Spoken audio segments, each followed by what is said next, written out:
On Christmas Eve 2023, the deal was finally sealed for Manchester United to be partially taken over by Sir Jim Ratcliffe and/or Ineos.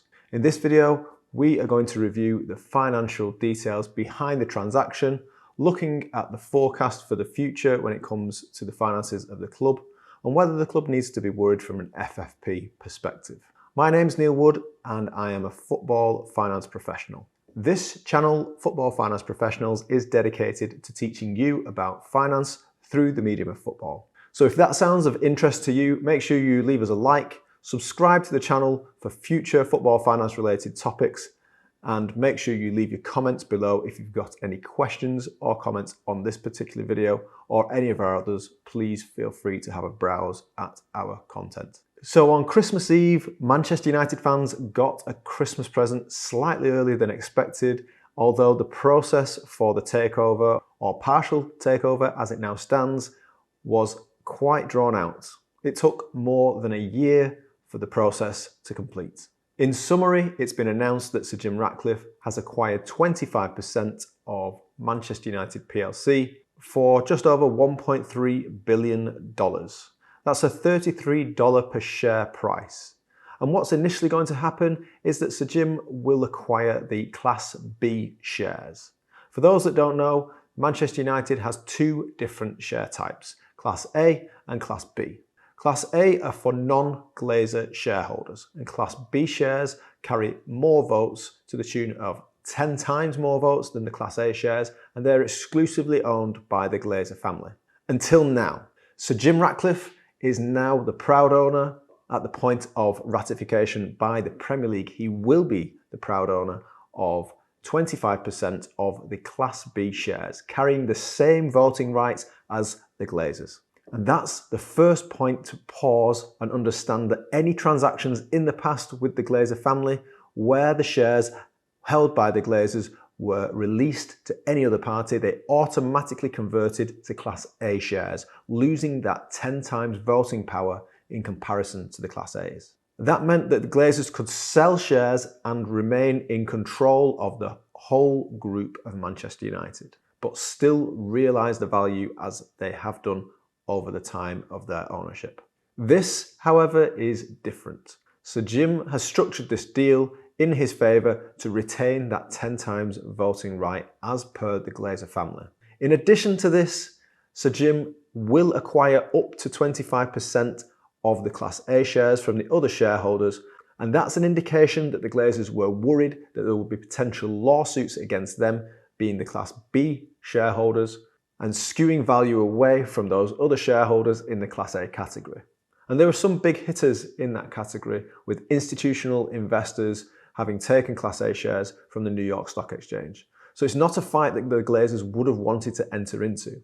As a result, Sir Jim will acquire up to 25% of the Class A shares at the same price as the Class B shares. The $33 per share price is significantly higher than the listed price on the New York Stock Exchange. That currently sits at just under $20 per share at the time of recording this video. That premium is reflective of certain conditions that we'll go into in this video, which include control of the football activities of the football club. But why was the deal announced on Christmas Eve? Was it just to give Manchester United fans an early Christmas present?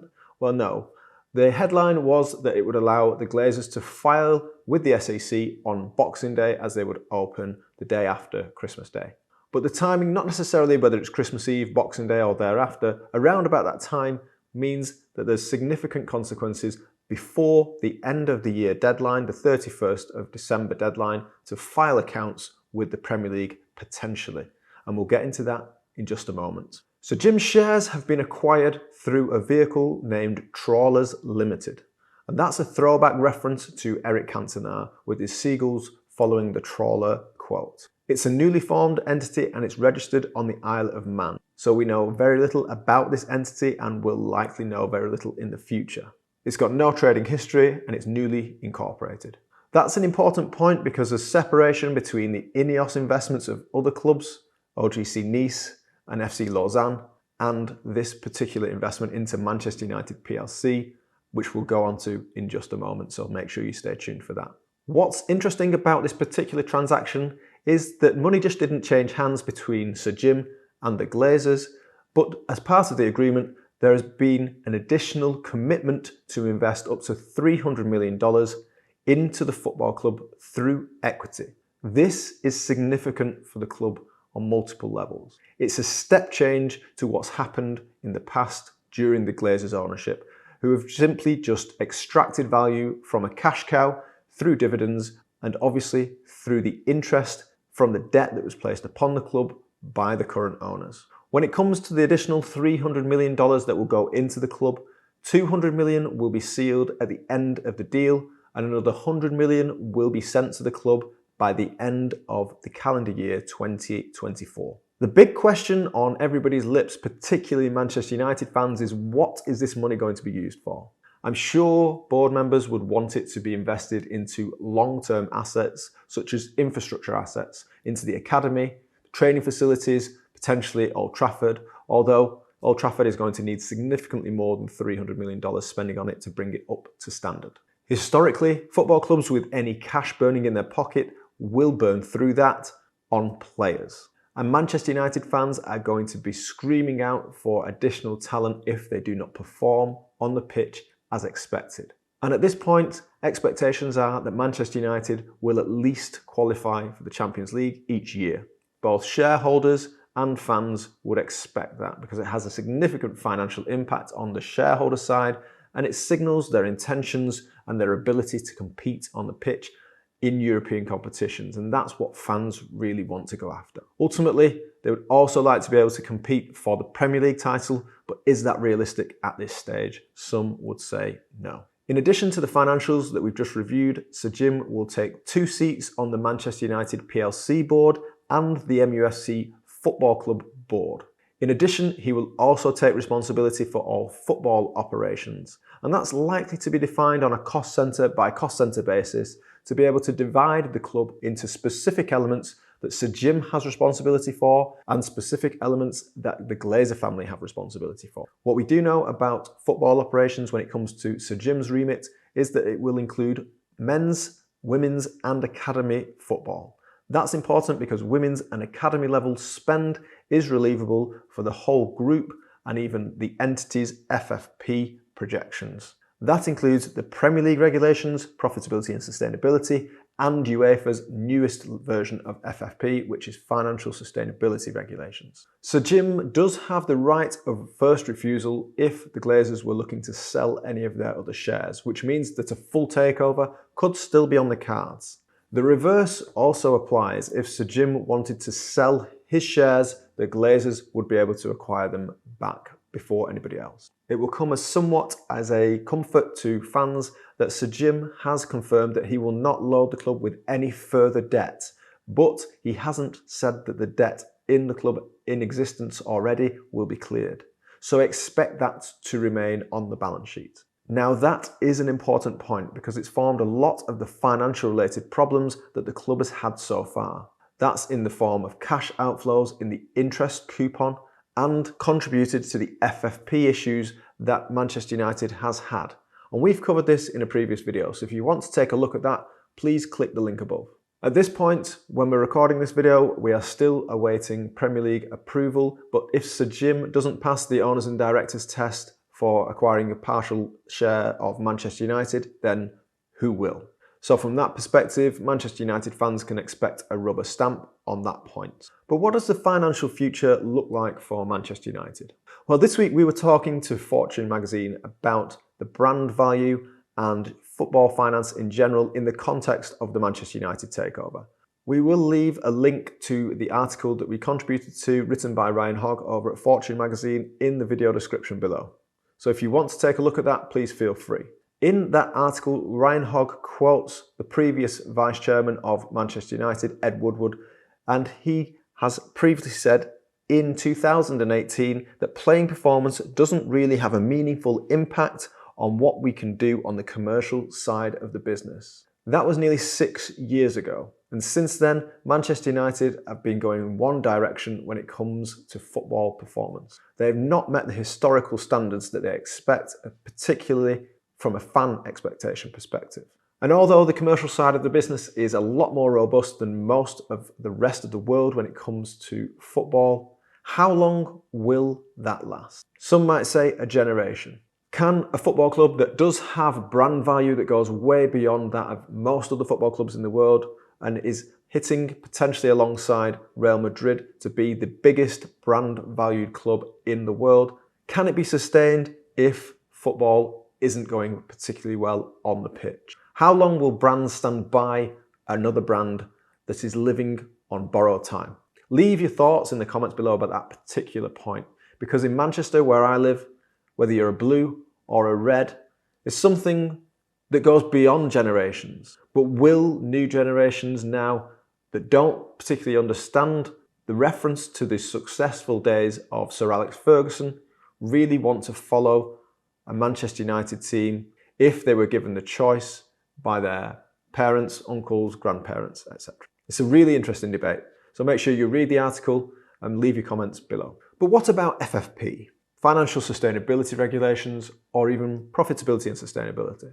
Wind back to 2015 or even 2012 when either the Premier League in 2015 or 2012 when the UEFA rules were released, particularly when it comes to break-even, it would have been unthinkable that Manchester United, given its commercial and financial dominance, would ever breach these rules. Wind on to the season 21-22, and Manchester United are being fined by UEFA for breaching FFP rules. That is unthinkable. Now, Manchester United did say that that was on a technicality around the COVID reliefs and not being able to go beyond break-even when we're adding back lost revenues, which were effectively the COVID impact on the financial fair play calculation. But there were other contributing factors, including the dividend policy of the Glazers, which is detrimental from an FFP perspective because it contributes to what's called relevant expenses and therefore reduces your break-even or increases the loss. It also was dependent on the FX volatility on the notorious debt, which is denominated in US dollars, and there is a huge unhedged portion of that debt balance which exposes the profit and loss account and therefore the financial fair play calculation or profitability and sustainability calculation in the Premier League to significant volatility from an FX perspective. Foreign exchange gains and losses recorded in the profit and loss account as unhedged items on the balance sheet do cause will either be favourable or unfavourable to an FFP calculation following on the profit and loss accounting treatment. In the year of breach 21-22, the dollar and the sterling moved against Manchester United, causing an almost £60 million hit to the profit and loss account. That combined with historical dividends and the way that the club has spent obviously on players and significant wages, in addition to the COVID-related reliefs, meant that FFP was breached by Manchester United. They were fined for the breach. Why? Because UEFA did not want to punish anyone more than they already had been punished in a time of difficulty. So across the board, UEFA didn't punish anybody other than with fines during a COVID-related period. Wind on to 22-23 and UEFA have reset the clock. They've rewritten the rules.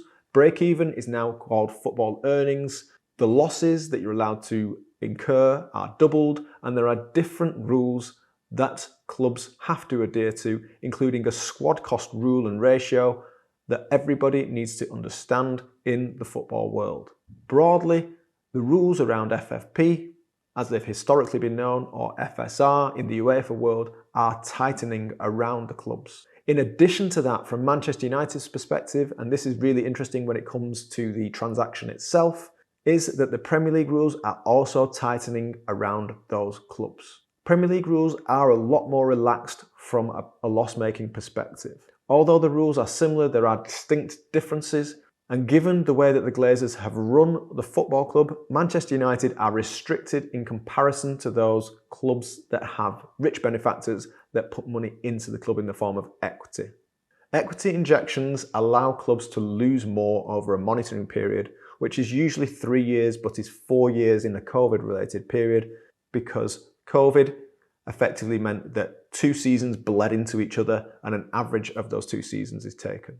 We're still looking at that from a Premier League perspective, which hasn't reset the clock, whereas UEFA has cut those periods off. So when it comes to UEFA regulations, Manchester United fans do not need to be overly concerned. Why? Because the period that was impacted by COVID is not being considered anymore. The clock's been reset from 22-23 onwards. And 22-23 was a relatively positive year, with FX swings going back the other way, being favourable towards the club, and that meant a relatively positive result when it came to the profits and loss account of Manchester United in comparison to the year of breach, which was the 150 million loss in 21-22. So, from an FFP, UEFA standpoint or a financial sustainability regulations perspective, thumbs up for Manchester United fans. You can sleep at night. Nothing to worry about just yet when it comes to football earnings. But what about the squad cost rule and ratio? Well, if Manchester United are at risk of breaching a 90% ratio of player costs broadly to income, then most other clubs are going to be concerned as well because they will be breaching. That 90% ratio will reduce to 70% into the future. And that's something that Manchester United needs to keep an eye on along with every other club. But if revenues remain high, that commercial income remains strong and broadcast revenues increase and they can continue to compete in UEFA competitions, then there shouldn't be anything to worry about. But what about Premier League financial fair play or profitability and sustainability regulations? Well, in the UEFA rules which have been breached, and it's the same in the new set of rules, over a 3-year period, if your owner doesn't inject any equity, you're only allowed to lose 5 million euros over a 3 or what was a 4-year period where impacted by COVID. That 5 million euro figure or equivalent of that is 15 million pounds in the Premier League rulebook. That 15 million figure can be increased to 105 million pounds subject to what's called secure funding. Now that's simply not just an equity injection. Now one of the distinct differences between UEFA and Premier League rules is this secure funding versus equity injection. UEFA wants to protect the football club legal entity and specifies that the equity must go into the football club and the cash must follow it before the year end. The Premier League is slightly different. The concept of secure funding is more loosely defined.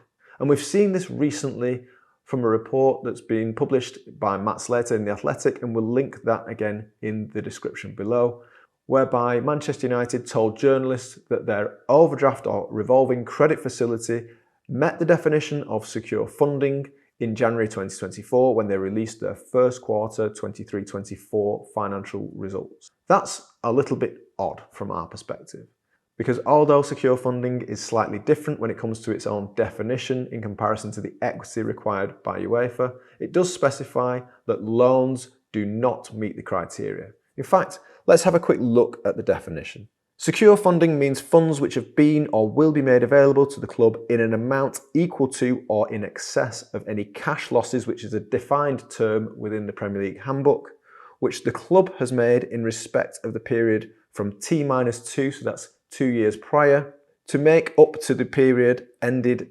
T+2. Secure funding may not be a loan and shall consist of, and here comes a list, contributions that an equity participant has made by way of payments for shares through the club's share capital account or share premium reserve account, or an irrevocable commitment by an equity participant to make future payments for shares through the club's share capital account or share premium reserve accounts. That is important when it comes to Sir Jim's commitment. That means that from the 24th of December, Manchester United has a definitive secure funding pot, an irrevocable commitment that at the end of the transaction, $200 million will hit the bank account of Manchester United Football Club and shares will be issued as a result. So that very clearly, from our perspective, meets secure funding. But how does an overdraft or revolving credit facility also meet this definition? Well, the final point on the secure funding definition is such other form of secure funding as the board considers satisfactory. Now the point here is that Manchester United have never mentioned this in the past. And from what I can see, there's no reference to secure funding in the quarterly release or the earnings report from United's perspective. What has been reported by The Athletic is that journalists were questioning the club and it came up as part of the release. So why mention it? From our point of view, it indicates there is a potential risk that Manchester United have breached the £15 million limit as prescribed by profitability and sustainability regulations. However, Sir Jim has potentially saved the day there when it comes to secure funding, because there is an irrevocable commitment, regardless of what's going on with the revolving credit facility, that Sir Jim ticks that box for the club. A commitment that up to T+2, which whenever the transaction is completed, if within 2 years, and it will be done well before then, will meet that definition. So what are your thoughts on Manchester United's potentially precarious financial position when it comes to FFP? It would be unthinkable to think that Manchester United could ever breach these rules, but it would also be unthinkable that they would breach UEFA FFP rules, which they did at the end of 21-22 when some other clubs, quite frankly, didn't. Going back to the point that we mentioned earlier about the Fortune magazine quote from Ed Woodward about the playing side of the business not impacting the commercial side. Well, what if we were in a situation where Manchester United couldn't compete in the Champions League? Even if they were to qualify, potentially that could happen. How? Well, OGC Nice, which is owned by Sir Jim's Ineos group, currently sits second in Ligue 1 in France. So if the season were to end with Nice qualifying in a higher league position than Manchester United, let's say that Manchester United did qualify for the Champions League, it would be that Nice qualify for the Champions League due to their higher ranking in their domestic competition. Manchester United, on the face of it, would not necessarily be able to compete. Now, why would that be the case? Well, UEFA's Article 5 specifies rules around commonality of ownership and significant influence over two clubs competing in the same competition. And there are potential ways around this, and that may explain why Trawlers Limited, instead of Ineos Group, has acquired the 25% share of Manchester United. But it's only 25%, so surely it doesn't matter. In comparison to the 100% of Nice, how is 25% significant influence or even control? Well, what matters is that the football element of the business is being controlled by Sir Jim. Sir Jim and his team is going to obviously significant influence, if not control, all football-related decisions. With that responsibility being delegated to Sir Jim, there is a risk there that there is no separation between the team that is responsible for Manchester United's footballing performance and Nice's football performance. In which case, if there was a conflict in one competition, being the Champions League, then that could potentially be an issue. So it's something for Manchester United to be wary about. But what if Manchester United were to qualify for the Europa League? Well, in the past, at the end of the Champions League group stages, some of those teams would have transitioned into the Europa League. Well, given the change of format that's upcoming in the next season for the Champions League in particular, that will no longer happen. So there's no way from the Champions League participants to be able to enter the Europa League competition, which should be music to Manchester United fans' ears, because in the scenario where Nice qualify for the Champions League and Manchester United qualify for the Europa League, albeit below their expectations, there shouldn't be an issue because they are two separate competitions now. So that moves in Manchester United's favour with that potential commonality of ownership issue to be resolved. It's likely that Manchester United would want to compete in the Champions League in future, so there need to be some sort of plan or separation between the clubs in order to be able to get UEFA comfortable with that commonality of ownership, significant influence, and particularly over that football decision-making process on Manchester United's side, making sure that teams are segregated and separated, documenting everything that's going on so that UEFA can make a very clear decision around whether there is significant influence or not over two teams. A very complicated matter, and one that's potentially even an issue for Manchester City at this time. Currently, Girona FC are punching way above their historical weight and sit second in the league in La Liga, just behind Real Madrid. And they have been first at periods of time in this season. Now, if Girona were to finish above Manchester City, let's say Girona finished first or second, and if Girona finished first, Manchester City finished second in the Premier League, or if Girona finished second, potentially Manchester City finished third, then Manchester City, under the current state of play, would not qualify for the 24-25 Champions League competition. Again, that's due to commonality of ownership, where City Football Group, the parent company of Manchester City, own just less than 50% of Girona Football Club, and have significant influence over the football operations of Girona and actually consolidate Girona into the group financial statements of City Football Group. So it's as much of an issue for Manchester City fans to be concerned about when it comes to Girona's performance, and definitely keep an eye out on La Liga, as it is for Manchester United fans to be potentially concerned about OGC Nice in the French First Division. So make sure you keep one eye on France and Spain as we progress towards the end of the season, particularly if you live in Manchester. When it comes to the other club in the Ineos group, FC Lausanne, it doesn't look like there's a threat there that the club, FC Lausanne, will qualify for European competitions, as it currently sits 11th in the Swiss league. So that's not something that Manchester United fans need to be too concerned about at this point. But with the growing popularity of multi-club ownership, UEFA, FIFA, and even domestic leagues need to potentially be concerned about this MCO model. If you'd like to know more about that, leave us a comment below and ask us about our experience from City Football Group in particular, about the challenges or even benefits of the MCO model. We'd be happy to do a video on that if you wish. Ultimately, we all, including the regulatory bodies, need to be comfortable and potentially amend the rules as things evolve. The number of clubs involved in an MCO are growing exponentially. But that's a topic for another day. At this point, Manchester United fans really just need to be concerned about OGC Nice's performance in the French First Division.